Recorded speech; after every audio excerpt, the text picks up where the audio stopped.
اور بہت لوگوں نے اپریشیٹ بھی کی تھی. اس وقت سوشل میڈیا پہ یہ فیس بک بہت زیادہ ان ہوا تھا اور لوگ اس کو دیکھتے تھے. تو ویڈیو جیسی بنائی, میرا خیال ہے کوئی 2 سے 3 دن کے اندر ہمیں آرڈر مل گیا تھا. اچھا, آج اس وقت آپ کون سے پلیٹ فارمز کو ٹچ کر رہے ہیں مارکیٹنگ کے لیے؟ ہم فیس بک مینلی, یوٹیوب, لنکڈ ان اور انسٹاگرام کر رہے ہیں. اور اس میں سے ایڈورٹائزنگ کس پہ کرتے ہیں؟ فیس بک پہ موسٹلی. تو اگر کوئی بھی بندہ بزنس, کوئی آپ کو سن رہا ہے جو اگر وہ بھی آٹو کا بزنس کرنا چاہ رہا ہے, تو آپ اس کو کیا سجیشن دیں گے, کس پلیٹ فارم پہ زیادہ اچھا رسپانس ملتا ہے اور کس طریقے سے ملتا ہے زیادہ اچھا رسپانس؟ کوئی ٹپس آپ دینا چاہیں اس کے؟ بالکل. سب سے پہلی بات یہ, سوشل پریزنس تو آپ کی ہر پلیٹ فارم کے اوپر ہونی چاہیے. آپ فیس بک کو بھی یوز کریں, یوٹیوب کو بھی یوز کریں, انسٹاگرام کو بھی کریں, ایون ٹک ٹاک کو کریں, اسنیک ویڈیو کو بھی کریں.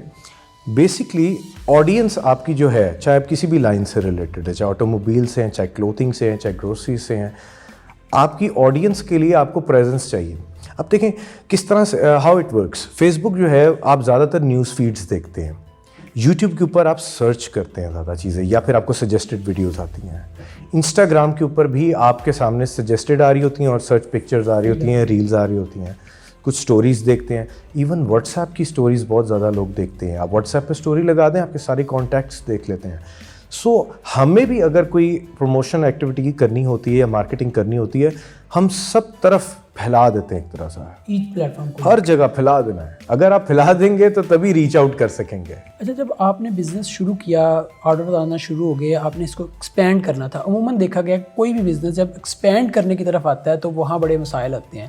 تو آپ نے اس کو ون مین آرمی سے ایک جو ٹیم بنائی, اس میں کن کن مشکلات کا سامنا کیا؟ میں نے سنا آپ نے کال سینٹر بلڈ کیا. بالکل. دیکھیں سب سے پہلے تو ہم لوگوں کو, ہم جہاں سے ہم نے کام سٹارٹ کیا وہ تھا مونٹگومری روڈ, جہاں پر کانسیپٹ ہی کوئی نہیں تھا کہ آن لائن کیا ہوتا ہے کیا نہیں, اور کلائنٹس کو کھینچ کے کیسے لے کے آنا ہے. اس کے لیے تو آپ نے مارکیٹنگ کر لی. اب اس کو ایکسپینشن کے لیے اب ایک ٹائم آیا کہ ہمیں چھوٹی پڑ گئی جگہ, ورائٹی ہمیں زیادہ چاہیے ہوتی تھی. We are the only one in Pakistan in car accessories جو کہ اس مارکیٹ سے اٹھ کے دوسری لوکیشنز کے اوپر گئے. ہماری مونٹگومری روڈ والی برانچ کے بعد ہم نے ڈیوس روڈ برانچ اوپن کی, ہم نے فیصل ٹاؤن برانچ اوپن کی, ہم نے جوہر ٹاؤن برانچ اوپن کی, ساری پرائم لوکیشنز, ہم نے ڈی ایچ اے برانچ اپنی اوپن کی, اور اب ایک نیا ہم کار اسٹوڈیو لے کے آ رہے ہیں جو کار کیئر اینڈ پروٹیکشن اسٹوڈیو, وہ بھی فیصل ٹاؤن میں اب لانچ کر رہے ہیں اس سال. الحمدللہ ہر سال ہم نے کوئی نہ کوئی ایک آؤٹ لیٹ اپنی لانچ کی ہے. اس کے اندر ہم ایکسپینشن کو اس طرح سے لے کے گئے. اس میں بہت پرابلمس بیچ میں آتی ہیں, کس بزنس میں اپس اینڈ ڈاؤنز نہیں آتے. کبھی آپ کووڈ کی وجہ سے سپلائی چین آپ کی پوری ڈسٹرب ہو جاتی ہے, جو کہ بہت سے بزنسز میں آپ کو پتہ ہے کہ اسموتھ ہونے میں ابھی بھی ٹائم لگ رہا ہے. اور ساری کیونکہ پروڈکٹس چائنا سے آتی ہیں تو ظاہری بات ہے وہاں سے ایک سپلائی چین کا پرابلم سب سے بڑا رہتا ہے ایکسپینشن کے اندر. سیکنڈلی ٹیم جو ہے ہماری ماشاءاللہ اس وقت تقریباً 150-200 سے اوپر ہے جو ٹوٹل ٹیم ہماری اس وقت سیگل موٹرز پہ ہے. سب سے پہلے کال سینٹر بنایا گیا. کال سینٹر کے بعد ہمارے پاس ٹیمز, ہم نے ہائرارکی پوری ایک بنائی جس کے اندر ہمارے پاس آپریشنس بھی تھے, فائنانس ڈپارٹمنٹ بھی تھا, ہمارے پاس ڈسپیچ ڈپارٹمنٹ بھی تھا, کیو سی ڈپارٹمنٹ بھی ہے, کوالٹی چیک کرنے والے بھی. اس کے علاوہ ہمارے پاس ریٹیل آؤٹ لیٹس کے اوپر manager, sales manager, sales executives ہیں. تو اتنے ڈپارٹمنٹس جب ایکسپینشن کے بعد بنانے پڑے تو ٹیم ماشاءاللہ ہماری کیونکہ بہت اچھی ہے اور ہم بھی ان کا بہت خیال رکھتے ہیں, وہ بھی ہمارا بہت زیادہ خیال کرتے ہیں. میرا خیال ہے سب سے بڑی اسٹرینتھ آپ کی وہ ٹیم ہوتی ہے جو ایکسپینشن میں آپ کی مدد کرتی ہے. آپ نے آن لائن مارکیٹنگ جو کرتے ہیں اس کی وجہ سے آپ کی آؤٹ لیٹس پہ واک ان کسٹمر میں اضافہ ہوا؟ بالکل, بہت زیادہ ہوا. دیکھیں اس میں 2 قسم کے کسٹمر تھے. ایک تھے جو کہ ایک بار چیز خرید کے لے کے گئے, آئندہ انہیں پتہ ہے سیگل موٹرز کی کوالٹی اچھی ہے, پرائس بھی بہترین ہے, ٹرانسپیرنسی آف پرائس ہے. موبائل کے اوپر سیدھا وہ ویب سائٹ کھولتے ہیں, پرائس لکھی ہے, انہیں پتہ ہے یہاں پر اپ اینڈ ڈاؤن نہیں ہونا, اوپر نیچے پرائس نہیں ہوتی. جیسے کنونشنل مارکیٹس کے اندر ہوتا ہے نا کہ آپ کو پرائس جو ہے وہ زیادہ بتا کے کم کر دی جاتی ہے, سائیکولوجیکلی کھیلا جا رہا ہوتا ہے. یہاں پہ ایسا نہیں ہے. ایف ایم سی جی مارکیٹس اس طرح ہوتی ہیں, سپر مارکیٹس کے اندر جیسے برانڈس کرتے ہیں کہ دیر از اونلی ون پرائس. لوگ آتے ہیں وہاں سے چیز لے کے جاتے ہیں, پھر آن لائن آرڈر کرنا شروع کر دیتے ہیں. کئی لوگ ہیں جو کہتے ہیں نئی چیز دیکھ کے لینی ہے, ان کے لیے آپ نے آؤٹ لیٹس بنا دیں, فزیکل آؤٹ لیٹس, تاکہ وہ آ کے دیکھیں, پرکھیں, چیز کو سمجھیں, اس کے بعد اپنے لیے پرچیز کر لیں. جب کوئی بھی بزنس, یہ میں بھی آٹو پارٹس کا نہ ہو, کیا جب وہ آن لائن کام کر رہا ہے تو اس کے لیے ویب سائٹ بنانا ضروری ہے؟ آج کے دور میں بہت ضروری ہے. کووڈ کے دنوں میں یہ چیز تو ریئلائز ہو گئی ہوئی تھی کہ ہر بزنس کو ڈیجیٹل ہونا ہی پڑنا ہے تاکہ وہ گھر سے بیٹھ کے کام کر سکے. وہ اگر فیس بک یوٹیوب پہ ہے تو وہاں سے اپنی سیلز کرے. ایکسپینشن جو ہوتی ہے نا اس کے اندر دیکھیں, اگر ہم آج فیس بک سے ہی کر رہے ہوتے تو فیس بک سنبھالا نہیں جا سکتا. آرڈر جنریشن جو ہے نا, آپ کی جو کنورژن ہوتی ہے جسے آپ کہتے ہیں, آرڈر کنورژن آپ کی ویب سائٹ سے ہی ٹریک کی جا سکتی ہے پراپر. فیس بک کے اوپر کوئی بھی آرڈر آپ کا جو ہے وہ مینولی ہوگا, اس کے اندر مسٹیکس ہو سکتی ہیں, تو اس لیے ویب سائٹ بنانا بہت ضروری ہوتا ہے. جیسا آپ نے ایک پرائز کی بات کی تو ایک ہمارے یہاں بڑا مشہور جملہ ہے کہ منہ منگی موت بھی نہیں ملتی. تو آپ لوگ فکس پرائز پہ بات کرتے ہیں, کم کیوں نہیں کرتے؟ ہمارے پاس بہت سے لوگ ہیں جو کہتے ہیں باٹا ریٹ ہے. یہ ایک بڑا ایک کامن سا ایک ہے. بیسیکلی یہ شروع میں ہوتا تھا, آج سے 3-4 سال پہلے لوگ یہ ڈائجسٹ نہیں کر پا رہے تھے یہ چیز. اب لوگ سمجھ گئے ہوئے ہیں کہ واقعی یار this is a very right way to sell products. اگر آپ کہیں باہر چلے جائیں, امیزون ہے, والمارٹ ہے, میں کیوں ان کی ایگزامپل دیتا ہوں کیونکہ these are the only inspiration for me. میں پاکستان میں اس لیول کے اوپر کرنا چاہتا ہوں کام کہ جس لیول پہ امیزون, والمارٹ, ای بے کام کر رہا ہے انشاءاللہ. تو ان کی بھی پرائسز فکسڈ ہوتی ہیں.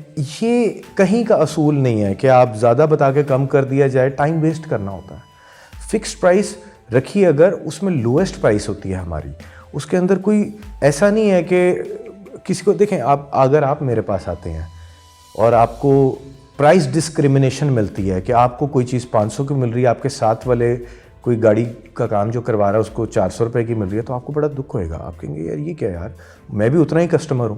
تو ہم نے ایکویلٹی فار ایوری ون رکھی ہے. No price discrimination, equality for every one. یہ بیسکلی اس اصول کے اوپر اللہ تعالیٰ نے بہت برکت دی ہے ہمیں. آپ لوگوں نے جو آٹو اسپیئر پارٹس کی شاپس ہیں ان کو ڈپارٹمنٹل سٹورز میں کنورٹ کر دیا. اس طرح کی بہت سی نئی جہتیں آپ اس انڈسٹری میں انٹروڈیوس کرواتے رہتے ہیں. تو کوئی نیا پلان ہے, کوئی نئی چیز, کوئی ایسی نئی جہت آپ انٹروڈیوس کروانے کا پلان کر رہے ہوں؟ آپ نے آؤٹ لیٹس کی بات کی, ہم نے بڑا friendly environment, family friendly environment رکھا ہے. جیسے یہ چیز اچیو کرنی تھی ہم نے, یہ ہمارا گول تھا کہ کتنی لیڈیز ہیں جو کہ اپنی گاڑی کی پروڈکٹس نہیں خرید پاتی ہیں, مارکیٹس نہیں جاتی تھیں, کون جائے وہاں پر. اب یہاں پر وہ آ کے اپنی گاڑی کے لیے چیزیں لیتے ہیں. اب نیکسٹ اب ہمارا پروجیکٹ جو ہے کہ اس میں مزید جدت کیا لے کے آئیں, اب AI انٹروڈیوس کرنے جا رہے ہیں ہم, آرٹیفیشیل انٹیلیجنس اس کے اندر, کیونکہ ہمارے پاس میسو کال سینٹر کے پاس کالز آ رہی ہوتی ہیں. اب اس کو ہیومنلی کبھی کبھار امپاسبل ہو جاتا ہے کیٹر کرنا. ساری بات ہے 24 آورس بھی اگر آپ کا کال سینٹر چل رہا ہے تو تب بھی اتنی کالز کیسے کریں. ملینز آف ویوز آتے ہیں ہماری اگر ویڈیوز کے اوپر, تو اتنا بندہ اگر انٹرسٹڈ ہے پروڈکٹ خریدنے میں تو ظاہری بات ہے کہ اتنے لوگ پھر تو اس کے لیے AI آگے انٹروڈیوس کرنے جا رہے ہیں ہم. اس کے ساتھ ساتھ ہمارے پاس بڑا ایک جدید سسٹم ہمارے پاس ہے کہ پروڈکٹ آپ کے ہاتھ میں اگر, اور آپ اپنا موبائل کیمرہ آن کریں, اگر آپ نے اپلیکیشن کی ہوئی ہے ڈاؤن لوڈ segalmotors.pk کی, تو آپ کو باقاعدہ اس کا پروڈکٹ کا کانٹینٹ, اس کی پرائسز, اس کی ویڈیوز, اس کے ٹیوٹوریلز, اس سب کچھ ملے گا اس کے اوپر. تو یہ ایک نیکسٹ لیول چیز ہے جو کہ ہم لوگ انٹروڈیوس کر رہے ہیں اور مزید ڈیجیٹل کرتے جا رہے ہیں. دیکھیں ہر چیز ڈیجیٹل ہو رہی ہے. انفیکٹ ہیومن پریزنس کو بھی میٹاورس میں اب جو آگے آ رہا ہے ڈیجیٹل کرنے کا سوچ رہے ہیں. تو دیکھیں دنیا بدل رہی ہے اور اس کے اندر ہمیں ہو سکتا ہے کہ کل کو میٹاورس میں ہی شاپنگ کر رہے ہوں سارے یہاں پر ہماری آؤٹ لیٹس پہ, سارا 3D ایمبینس ہو, ایٹماسفیئر, اور وہاں اس انوائرمنٹ میں آ کے وہ پروڈکٹس خرید کے پتہ چلے وہ شاپنگ کارٹ کے اندر گیا اور دین ڈیلیورڈ ٹو یور ایڈریس. تو آپ سوچ رہے ہیں اس کے اوپر؟ کیوں نہیں سوچ رہے, ہم سب سے پہلے انشاءاللہ کریں گے. سیگل موٹر کے بارے میں یہ بھی کہا جاتا ہے کہ آپ کے جو ریٹس ہیں وہ مارکیٹ سے بہت زیادہ ہیں, خاص طور پہ جب وہ آن لائن پرچیزنگ کرتے ہیں. دیکھیں on line comparison is always there. کئی لوگوں کے پاس پروڈکٹس ہوتی ہی نہیں ہیں اویلیبل, کئی لوگ ویسے ہی پرائس لگا دیتے ہیں لیکن خریدتے ہم سے ہی ہیں کیونکہ کوالٹی پروڈکٹ ہمارے پاس ملتی ہے. اور جہاں تک پرائسز کا سوال ہے, دیکھیں ایک دو چیزیں ہیں. ایک ہے افورڈیبلٹی. میں اگر گوچی کے اسٹور پہ جاتا ہوں اور وہاں پر جوتے لینا چاہتا ہوں تو میں یہ نہیں کہہ سکتا گوچی مہنگا بہت ہے, میری کیپیسٹی نہیں ہے خریدنے کی, لیکن ایک دن خرید لوں گا. دوسرا وہ ہے کہ جو لوگ سمجھتے ہیں کہ پرائس مہنگی ہے, there is always a difference in quality. کیونکہ